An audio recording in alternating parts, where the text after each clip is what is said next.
Jurgen, you okay? Yes. Good. Just to start off, clearly there's a big picture here, but Thomas Tuchel is someone that you've known for a while. So I just wonder what you make of what's happening at Chelsea at the moment, and have you been able even to speak to Thomas this week about it as well? No, Thomas and I, we know each other, but we are not that close that we chat around the games, yes, but not in other moments. But of course, I feel for him and the players, because it's obviously not a situation, or and for probably all the employees at Chelsea, because it's nothing they are responsible for, but what happens around. I think there's one man is really responsible for that, and it's Vladimir Putin in the first place. And I don't know about Roman Abramovich's role in all these kind of things, but over the years you could guess that maybe he's pretty close. And then I think what the British government did is right, to be 100% honest. But it is still not cool for the people at Chelsea and for all the supporters. I get that, but I think the things the government did are right. Matters here. I just wonder what progress has been made since we last asked about Mo Salah's contract. And the reason I'm asking is because obviously the signing of Luis Diaz has been another indication of the level of ambition at this place to continually improve the squad. We've won one trophy this season, they're still competing for 3 others. So how persuasive is all that, do you think, to persuading Mo that his future remains here, that he should sign that new contract? Oh, I think, yeah, Mo definitely expects this club to be ambitious. We were in the last years, and we are. So it's a question if I think that the signing of Luis Diaz helps Mo to make it. Does it help? Because it shows. I think one of the things that Mo's spoken about is seeing that continual level of ambition to improve the squad. And again, you've shown that. You've shown those indications. You're competing for those trophies. And do you almost reach a point where, look, there's not much more we can do here, Mo? No, of course we cannot do much more. That's how it is. But it's not about. I don't think it's about that. It's a decision between. I think meanwhile it's Mo's decision, very much. I think the club did what the club can do. That's how it is. And it's nothing bad to say about it. It's all fine from my point of view. It's exactly like it should be in this moment in time, and everything is set. Nothing happened further, so no signing, no rejection or whatever. So yeah. We just have to wait for that. It's completely fine. It's no rush in that situation. Ahead of this game at the weekend, Graham Potter said, "I always like playing against Liverpool because they are one of the best. It's very rare that in anything in life you get to face the best. So you should look at it as a massive challenge and huge opportunity." So how do you feel about playing Brighton? Brighton are not the best in the world, but they are incredibly good. So, and that's we are not the best in the world, obviously, but it's nice words. But it's Graham knows exactly what he really thinks. He knows that there's office football, and there's a big chance that you can give other teams a struggle. That's what we try to do constantly, and that's what they will try definitely. Even when the results in the last few weeks were not brilliant for Brighton, but the performance level is really good, and I think they have 4th highest possession stats in the league, which is really, it's not easy to have. So you need to do a lot of good stuff to play to keep the ball that long in a football game, and in the end it's for us always a challenge to face them. We've realized it in the home game. It was when you are not compact against Brighton, then they play in and around you.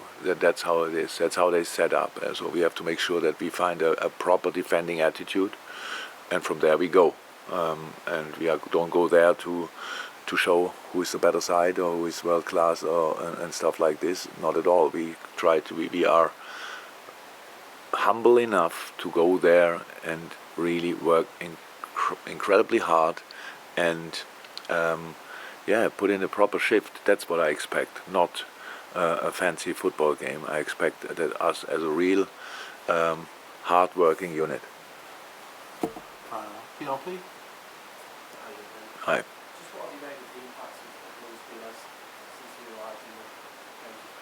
Good, great, outstanding, surprisingly quick, and everything like you wish for. That's how it is, and we wanted we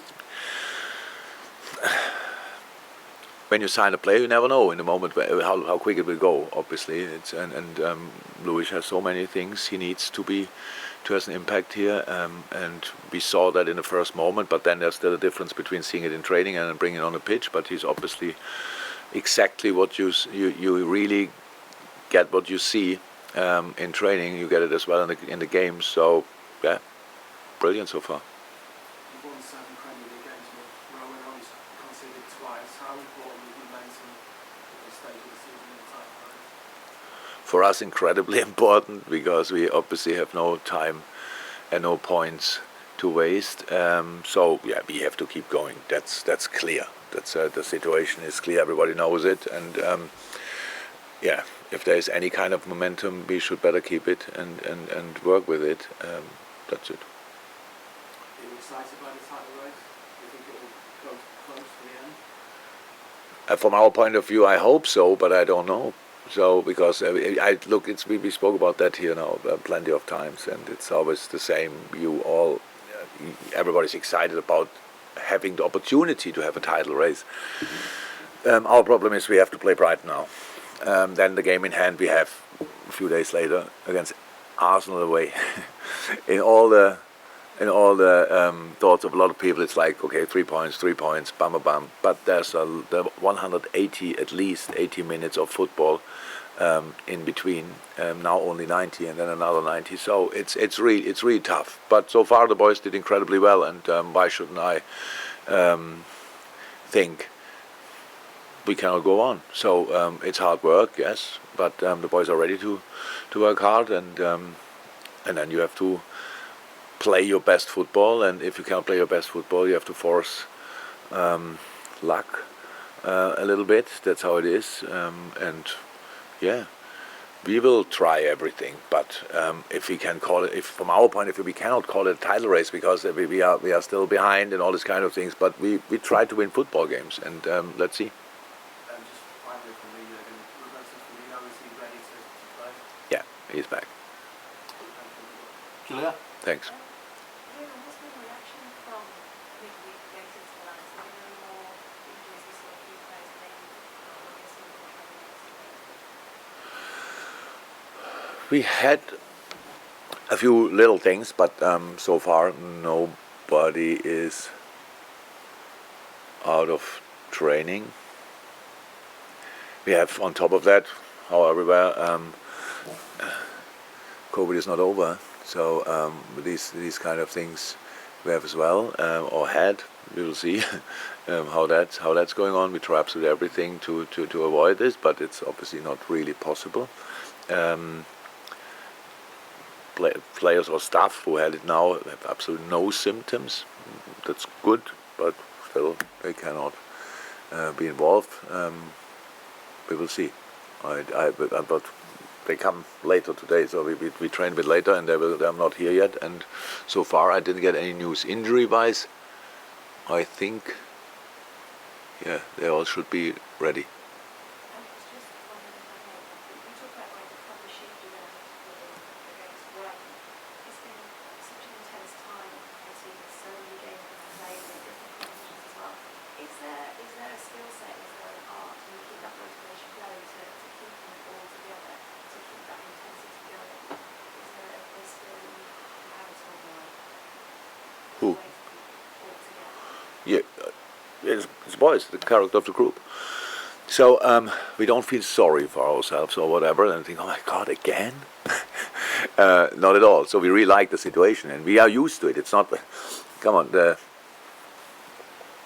even last season, when we had to get qualified, when we wanted to be qualified for the Champions League, we had to win pretty much all the games in the last, I don't know how many weeks. So we brought ourselves quite frequently in similar situations for different reasons, and don't know exactly what's about or why it always happened to us. But there was one year when we didn't have to fight until it was the year when we became champion. It was a bit earlier decided. All the other years were always full throttle until the end, and so we are kind of used to it.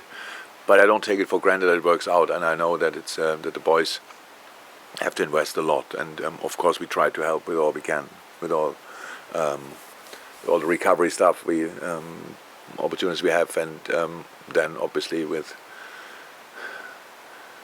telling the boys why it makes sense to give it a try as well.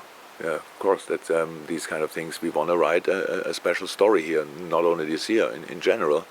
And if you want to look back in your life, later in your life, look back on a very successful time, then you should better give you absolutely everything now. That's a good story, and that's what we try. Read on my side, Mike. Yeah, again, as part of that special story that you've been writing, you've got lots of really gifted and talented footballers. I'm not so sure that anybody works harder than Liverpool, maybe Man City, but it's great players that work hard, the secret of success. How difficult is it to maintain those levels of endeavour as the season progresses and fighting on three fronts? You've won one trophy already.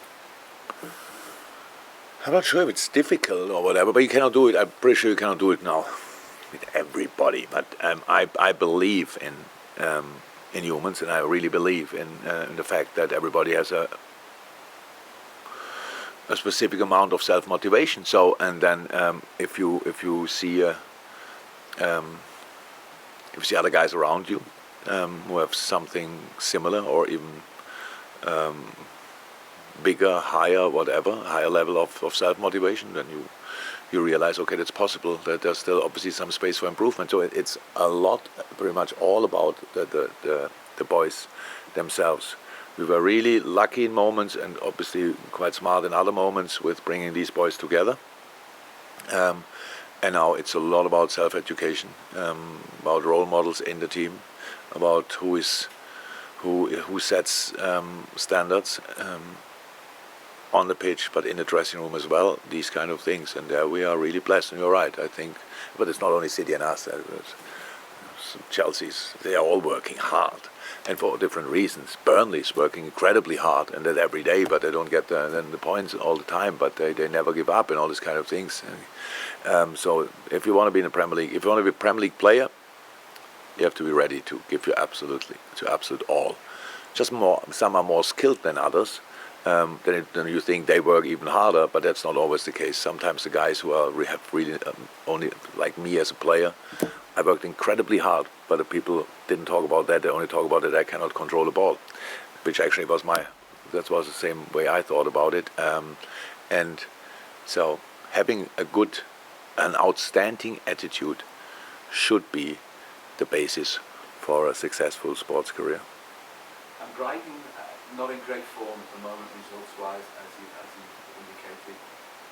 Why do you think that they've been able to make things awkward for you on quite a few occasions when you've played? It's a really good football team, and obviously Graham likes to okay, he has the time to set up as well his team for each opponent, and he's using it obviously pretty smart. Graham Potter is an outstanding coach, I have to say. I really like what he's doing.